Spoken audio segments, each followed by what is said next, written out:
All right, well, let's go ahead and get started. Welcome to today's webinar, Tools to Prepare for Meaningful Parent Participation in the IEP Process. This is our first webinar of a series that we're putting on both this fall and the spring for parents and educators. And we're really talking about how facilitators and facilitative skills can help support good conversations at IEP meetings.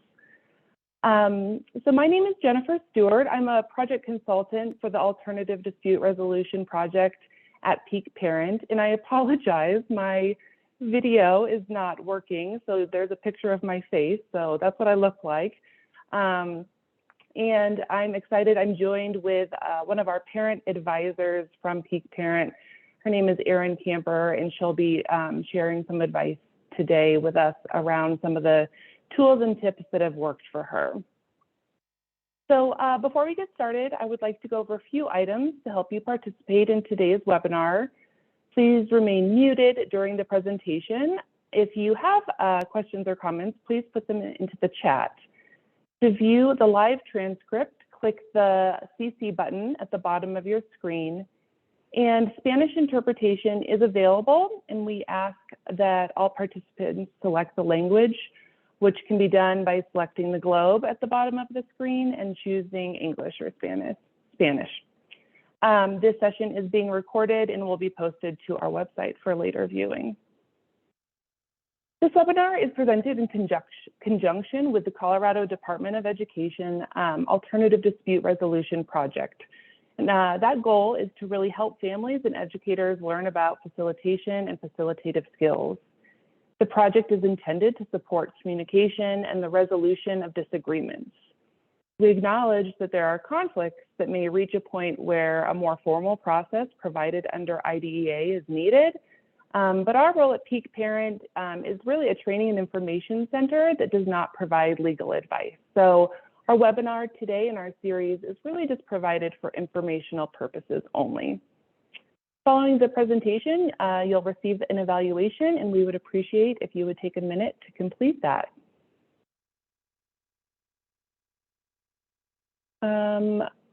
Just checking in before I move forward, I'm not seeing there was any desire or need for Spanish translation.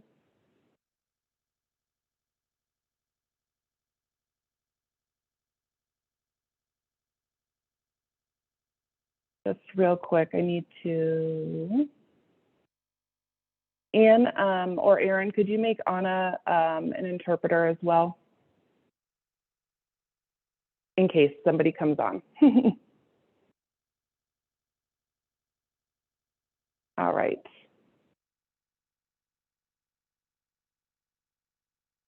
So sort of our roadmap for today, we only have an hour and we might not even take up all that time. We have a shorter or smaller group today, but we really have a couple goals of what we're hoping to accomplish.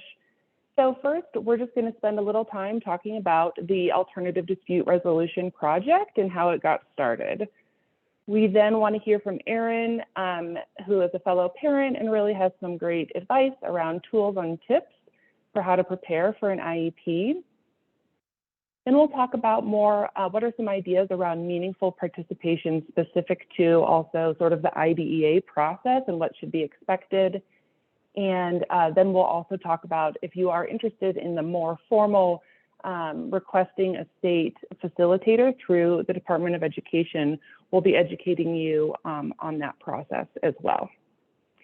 So before we dive in, I would love to just hear who is with us today. So if you wouldn't mind putting in the chat your name, maybe where you're from, if you're a parent or a professional, that will help us out in just sort of directing our conversation as well, so we can hopefully answer your questions too. So while you're doing that, let me talk a little bit about our project collaboration with Peak Parent and the Colorado Department of Education's Alternative Dispute Resolution team. So the team at the Department of Education has several staff currently, a director as well as several facilitators, and they have formal facilitators throughout the state. They're down 2 staff right now, but there will be a total of 4 facilitators that sort of split up the state and respond to these requests that come in. And they partner with us at Peak Parent to really sort of do that outreach and training, education with our families throughout Colorado. So that's one of our webinars, that sort of is the goal of our webinars in this series, is really to be able to connect with you, but we're also connecting with school professionals as well. And in the end, the goal of all of this work, of what we're all doing together, is really thinking about how we can best support students to have positive outcomes and to have positive IEP meetings. All right. Hi, Kristen. Thanks for joining us.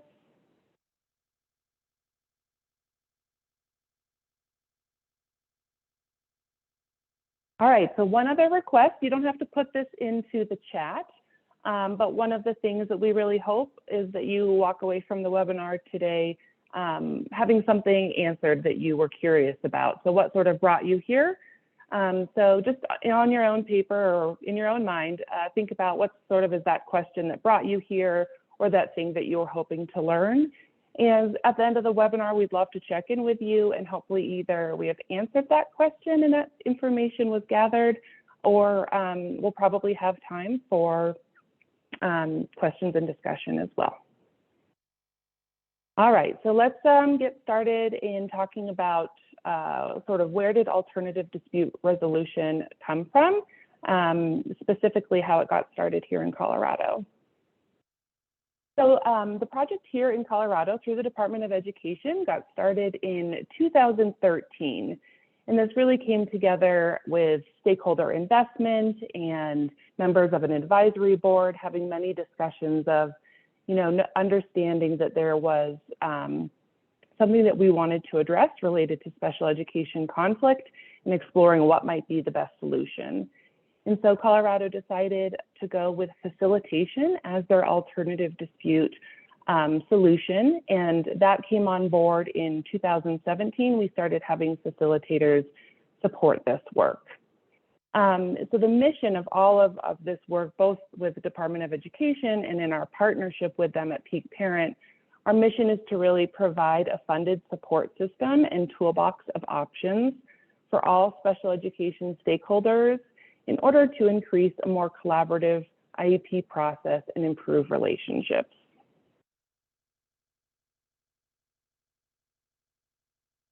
So maybe you're looking at this graphic and maybe having a little chuckle, right? So it says the IEP meeting, ? It didn't go so well, and we're having flames in the background. So that might resonate with some of you as to maybe what brought you to the table, but some of the trends or themes that we see when we think about special education conflict is that a lot of time it centers around the development of the IEP.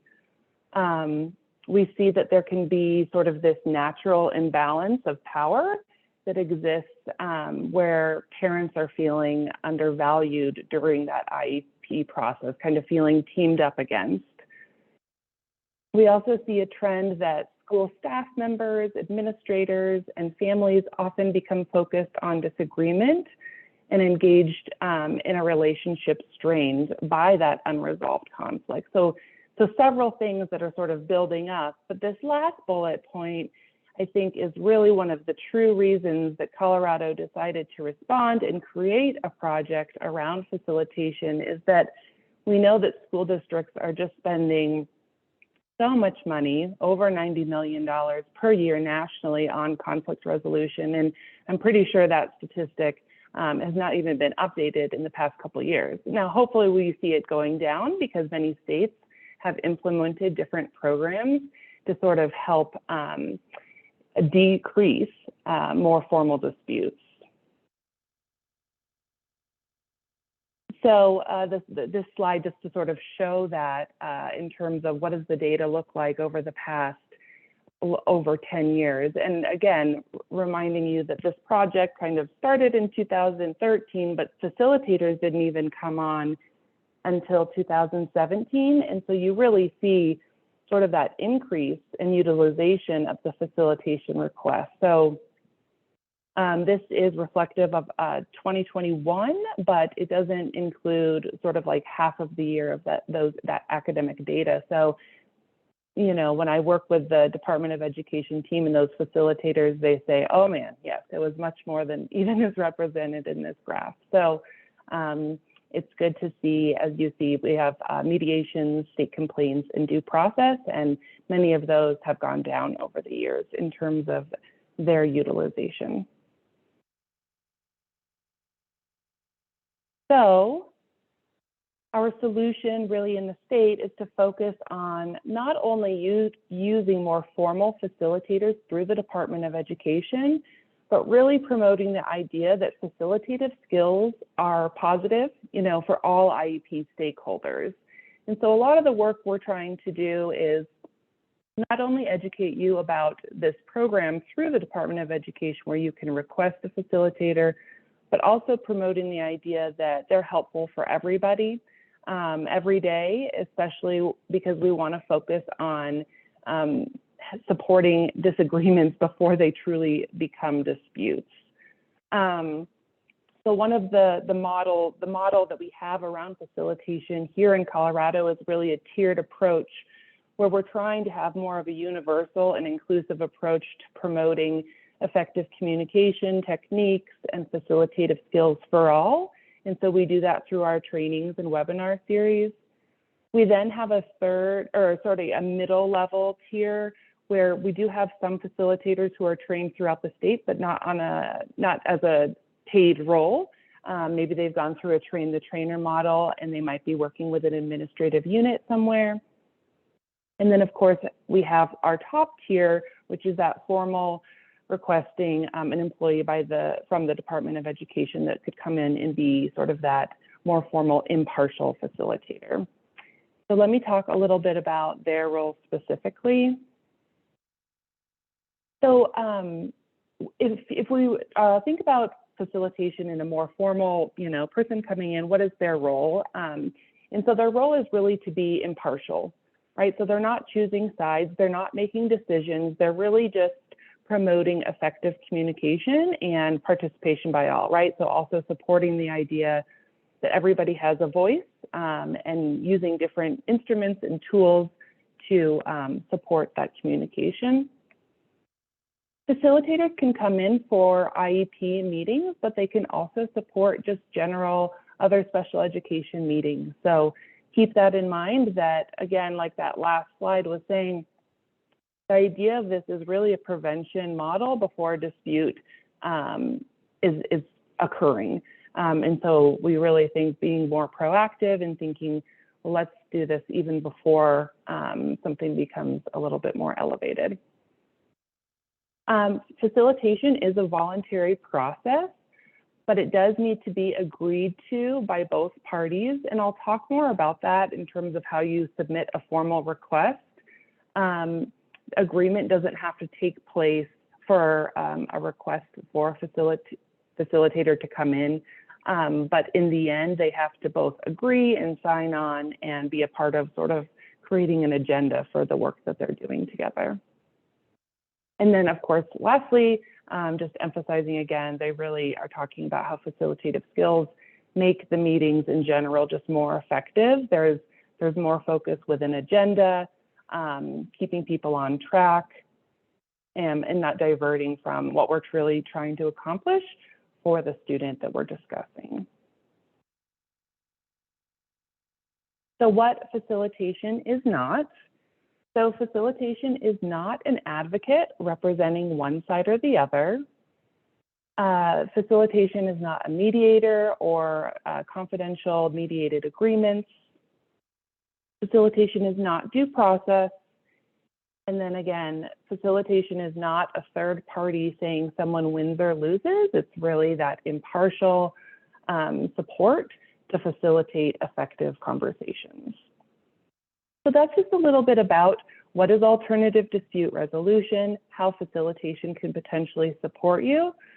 And now I'm going to pass it over to Erin to really sort of share a parent perspective on some of the tools and tips that she's used in her experience to prepare for an IEP.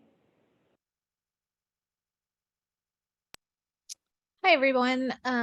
Like Jennifer said, my name is Erin Camper, and I am a parent advisor with Peak Parent Center. And that is a picture of my little guy, Colton. And he is considered to have significant disabilities. But more importantly, he is literally the happiest kid on the planet. And he loves music, he loves trains, he loves fruit snacks and bananas. I'm surprised he hasn't turned into a monkey with the number of bananas that he eats. And he has an ultra rare genetic condition. There's only about 200 people in the world that are diagnosed with what he has, and they share some challenges, but they also share some of those really great characteristics, like their extreme love of music and their super happy dispositions. And for better or worse, they don't feel pain super well, so that can be good for him and also very challenging. I also have two girls. They are 14 and 12, and I often say they are much harder to parent than he is as tween and teen girls. One of them is gifted and one of them is very smart, but more of a typical child. So, I like to make sure I hit all the categories. I've got elementary, middle school, and high school, and I've got gifted, average, and of my little guy with significant disabilities. So I like to keep it exciting. I am also a registered nurse by trade, and I worked in the pediatric ICU for many, many years. So that was kind of my first experience with children with disabilities, primarily medical, but a lot of those kids' medical conditions were a part of their disability. So I kind of learned how to advocate for those kids as their nurse. And then my son was born in 2014, and we discovered pretty quickly that he had some challenges going on that we weren't aware of when I was pregnant with him. And so I was thrust into the middle of the world of disability and special education and everything that comes with it. And my best resources were other parents. So when the position came open at Peak Parent Center, about 5 friends sent me the link and said, you should apply for this. So I've been at Peak for about 6 months, and I love it. I love helping people. I wish we didn't have to exist, but we do. And I think, as we're talking about alternative dispute resolution, we are often that first stop where parents, they just don't know what to do, what their resources are, what the next step is, and they call us, and we are able to offer ideas and resources and hopefully help them, solve those problems on their own, really empower them to advocate for their children. And then we do frequently refer parents to facilitated IEP meetings or 504 meetings, or any of those meetings where they feel like they just would like to have that extra person there to make sure that things go smoothly. Next slide. So some tools and tips to prepare for an IEP. Being prepared is super important, and it really helps to kind of prevent some of those disputes that we're talking about. Teams can grow trust and confidence by crafting a realistic agenda to help with the development of an IEP. If they schedule 30 minutes, it's not going to happen. My son's IEP is about 48 pages, and we usually schedule 3 hours, and then they usually schedule a second time. And then if we don't need it, we don't use it. So just being realistic about how long it's truly going to take you, staying on track, being mindful of people's time, but also realizing that some kids are complicated and you need more than 30 minutes, maybe more than an hour. And when the team holds that space for that, it really indicates that it's important, and they really want to make sure that it's a really solid and effective IEP. Just what I was talking about, it is common for groups to be overly ambitious in their estimates of what can be done in one meeting. It is really hard to get the whole team together sometimes if there's a lot of people on the team. So it's better to over project and have extra time than to not have enough time and have to try to get everybody on that in a meeting again. Consider the team's history and the complexity of the work to be done. Like I said, my son has multiple needs, multiple people on his team, and his meetings are long and complicated. And we know that now, so we prepare for that. And each IEP is very different. And if there's been several IEPs, you kind of look at the history of how long they typically take. And be realistic, just like I've talked about, and get input from all the team members. So make sure that everybody has a voice, and that's something that a facilitator can really help with. Some people like to talk a lot in meetings, some people don't, and the facilitator can help make sure that everybody has their chance to give their input. Next slide. So these are some of my more personal tips from my experience with the framework of the alternative dispute resolution in mind. Asking for a draft of the IEP beforehand is super helpful. And I've heard of schools being very hesitant to do this because they don't want it to be seen as a predetermination, which is against IDEA. But if it says draft and it's not completed and it's just, a rough draft of what they've put together so far, it's helpful. And the ones that we get from our school system, it says draft in like 8 million places. There is no confusion that it is not the final permanent IEP. I like to make a lot of notes on the draft copy, talking about being realistic for the time frame of the meeting. Think about why you want certain things addressed, really prioritize, and what are your child's needs versus what you want. And of course, the focus of this meeting is the child and what they need to access their education. So always keeping that in mind. And you can, put your hopes and dreams maybe in one color and what your most important priorities are in another color, and kind of prioritize things that way. And our special ed teacher, when she asks for parent input, she actually asks for like hopes and dreams. So I can put anything I want there, even if it's maybe not, a super important need of my child. And then that kind of helps me clarify what's a need versus what's a want. Monitor your emotions going into the meeting. These meetings can be really stressful and it feels really high stakes because we love our child and we want them to get what they need. Speak with a friend, or you can call a parent advisor or email a parent advisor before the meeting and just talk things through. And remember that the meeting is just one part of the process, and it is a fluid document. It's not the end all be all of everything. So if you don't get it right, that doesn't mean it's set in stone. So it's important to remember that and just kind of check those emotions at the door. Next slide. You can invite someone to come with you who knows your child. That can be your grandma, if they know your child and can, share input on them or just help you remember what you wanted to talk about. It can be private therapists. It's really nice to have somebody there with you, especially if you don't have a spouse or they couldn't come.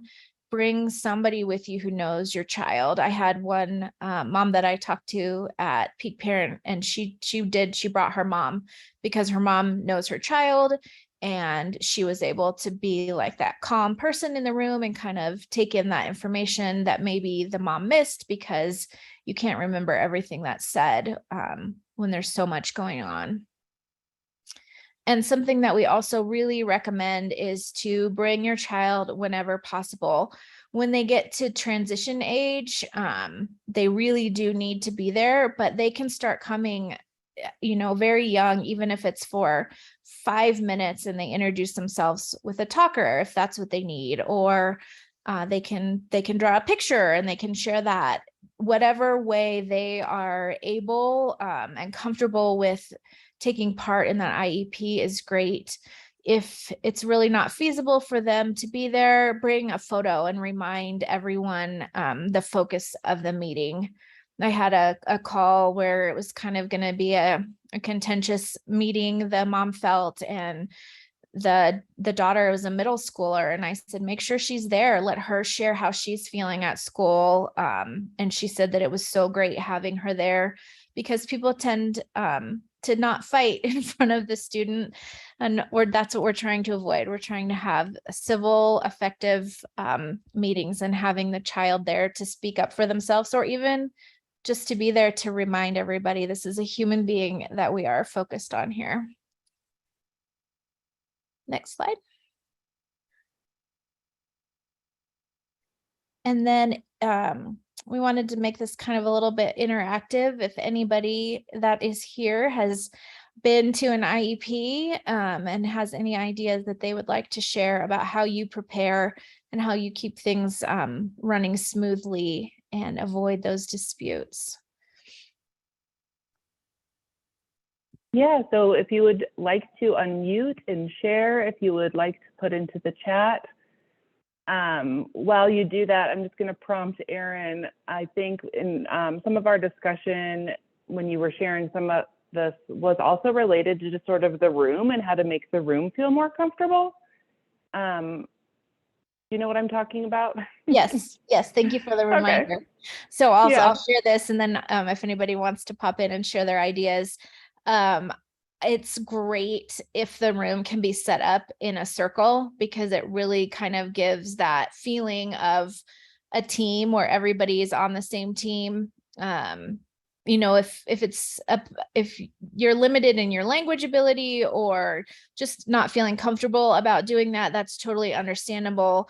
If you feel like you can speak up and say, I would love it if we could move the room around a little bit and set it up this way, then it's great to have that kind of circular setup, just because it creates nobody's on one side versus the other side.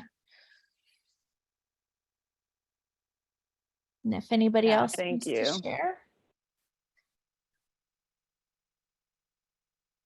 All right, well, if you want to, feel free to write something in the chat just to share with others, maybe some tips or tools that have worked for you, or if not, then hopefully you thought some of Erin's were helpful, and we can talk more at the end of this presentation. So I'm gonna go ahead and talk a little bit more about meaningful participation and what this really looks like from more of sort of that IDEA process. So going back to just the importance of facilitative skills and how that can really support parent participation.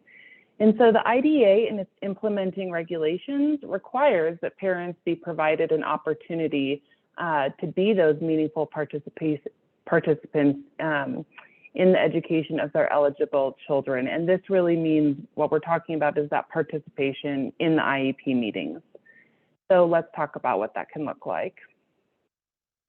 So parents' role should really be, parents are seen as equal participants in the team process. They are team members. Parents are also the protector of a student's IDEA rights. However, it's the school who has the legal obligation to propose that IEP that provides FAPE. And then at the same time, then the parents will have the right to object to the school's proposal if they're not aligned and they would like to have further discussion. So what does this look like? So the first thing that, when we're talking about sort of preparing for that IEP meeting that should be happening on your end, is that 10 days before an IEP meeting is supposed to take place, you should receive notice of that meeting, hopefully also along with a draft. A draft is not formally required, however, notice of the meeting is required. So that's one of the things we sort of see varying district to district, but in terms of sort of being in the know and being an advocate for your family and your student and wanting to be more prepared, we would sort of recommend that advocating to see a draft of the IEP beforehand truly will help you be more prepared, because you'll have your talking points, you'll know what you're not sort of just walking in and not aware of where things are going to go. Along with that, Erin mentioned this a little bit, parents really should be included in the agenda development for the meetings, right? So making sure that there is opportunity for you to make sure that you're sharing the information that you want to share, or that you agree with the discussion points that are set into the agenda. Also, just having worked with some of the facilitators at the Department of Education, they really value an agenda as one of the most helpful tools in their work. I mentioned this earlier because it just keeps everybody on track. It really helps people not divert the conversation. And if it starts to sort of go off track, the agenda is a great thing to look to say, hey, let's try and move to the next topic. The next thing here is that parent input should be gained prior to the meeting.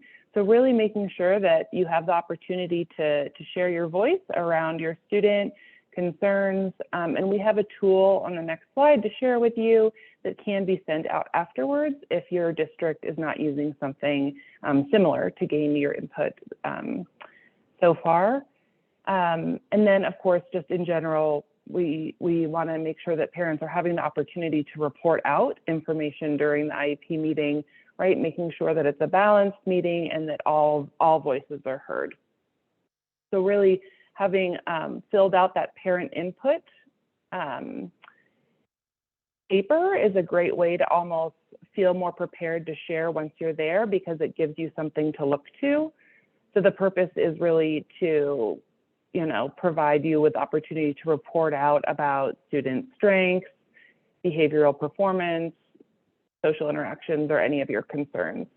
So again, this is a tool that we can send out afterwards in our follow-up email if that's helpful, or hopefully you guys are already using something like this and you are already sharing your input during your meetings. So just a little bit about sort of, well, what should we expect for those IEP meetings and who should be there? So I understand this graphic is a little hard. It's even hard for me to read while I'm talking about it here, but I'll speak to some of the key people that we really want to make sure are required at those IEP meetings. So we have parents who are essential to be at the IEP meetings, and students. Again, it's essential, it's not required, but I will say in some of my practice, and I mostly work in the secondary transition field, so we're always encouraging students to be a part of their IEP meetings to share sort of their vision for life after high school, their post-secondary vision, but also just to be a part of even setting their annual goals, because it's really the stepping stones to where we're heading next. So sort of a plug that do believe, having the student there is really helpful. A special education teacher that is required. It's also required for a general education teacher to be participating. An ELL specialist, if appropriate, and a special education director is also required. Some that are optional are just related services, community service agencies must be invited. I have to say, especially as we talk about students getting older and wanting to integrate them into the community, a really good idea to have some other voices at the table that really understand your student, both from an in-school setting as well as an out-of-school setting. And then lastly, just sort of a requirement is making sure that there's a professional there who can really help you to interpret those educational evaluations. The goal of all of this work when we're talking about facilitation is there's not going to be, sort of somebody who feels like they're winning, somebody who feels like they're losing. We're really working towards consensus. We want to have effective communication, and also, of course, the student is the one that we're all working towards. And so consensus is really about finding an acceptable proposal that all members can support. And so sometimes That doesn't mean that they all feel really great about it, but we're still moving towards consensus, which means everybody is in support of the decisions that are being made. Okay, so our last section here is just to formally give you sort of the directions on how you can make a request if you are interested in working with someone from the Department of Education who is a trained facilitator. Again, just so you know, if that's not the direction you went and this was helpful, or you'd like more trainings around just effective communication skills, other ideas around facilitative tools that might be helpful for you to use and bring into meetings, those are part of our webinar series. So that's an option for your next step. And then again, there are also train the trainers in some districts and administrative units that you could look into as another option as well. So to request a facilitator, this could be done by parents, schools, the district, or an administrative unit. And as I said earlier, both parties in the end do have to agree to facilitation. However, for a submission to come in, not everybody needs to be aware of that at the time. So a parent could submit a request, and then the Department of Education will follow up with the school district and make sure that everybody's in agreement. Probably still a better idea to maybe have some conversation about submitting for a facilitator before you do, but just so you know, it's not required that everybody is knowledgeable about that. But in the end, they need to agree to the facilitation. After a facilitator is assigned, the facilitator will reach out to the district and the parents, and they'll help to develop that mutually agreed upon agenda. And also before the meetings, there will be an agreement that needs to be signed to participate, and that needs to be signed by both parties, if in person, and then verbal consent if it's a virtual or hybrid meeting. So this is the website. I don't know if somebody could maybe grab that and throw that into the chat. That would be awesome. So it's CDE, state, CO, US, Fed law, and the Alternative Dispute Resolution ADR page. And you can simply just click on that Smartsheet form, and that's how you put in a request. And then after that, someone will follow up again to ensure that there is agreement by both parties to move the process forward. If you have further questions about what we presented here today, you want more information, you want a training, well, you can certainly contact myself or someone at Peak Parent. We also recommend reaching out to Catherine Rains, who is the specialist of alternative dispute resolution at CDE. And so her email is there, rains_k@cde.state.co.us. Just some additional resources that we have for you here. There's lots of information on both the CDE website around this, as well as Peak Parent has a page around ADR and dispute prevention. So make sure to check out those if this is sort of your first time learning about this and you would like more. And then there's also some national resources from Cadre. There's a Nature versus Nurture article as well. So just more information if you would like to dig in further. So here we are. This is my information. Again, I'm Jennifer Stewart. I apologize about my camera. I own my own business, so my email is breakingexpectationsllc@gmail.com. So happy to answer any questions there. And I'm happy to be a part of the Peak Parent family working on this project. I also want to thank Erin, who is a parent advisor.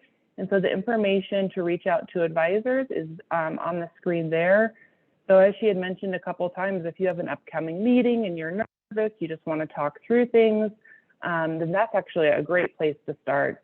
One of the things I appreciate about this project so much is that it's just so much about sort of getting in there early and prevention before dispute happens. And so that's what we're all really working towards.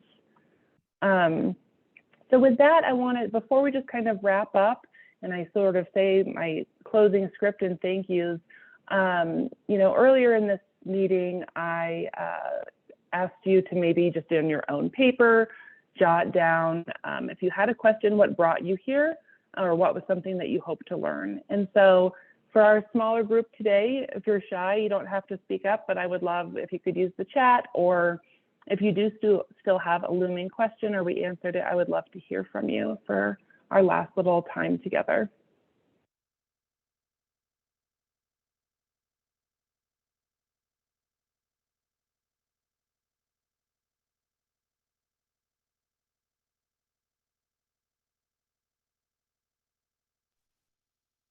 Hi, this is Kristen. Hi, Kristen. I didn't actually really know what I was going to be watching. Any free seminars I see about IEP, I just kind of do to get educated.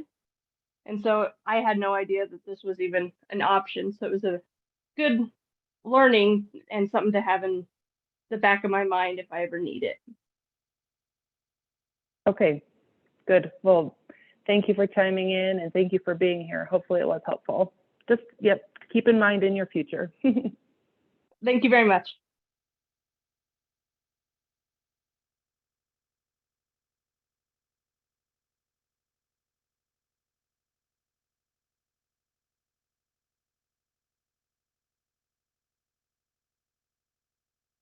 Okay, well, if nobody else wants to share, hopefully you did feel like you got something out of today's webinar and you're walking away with more information.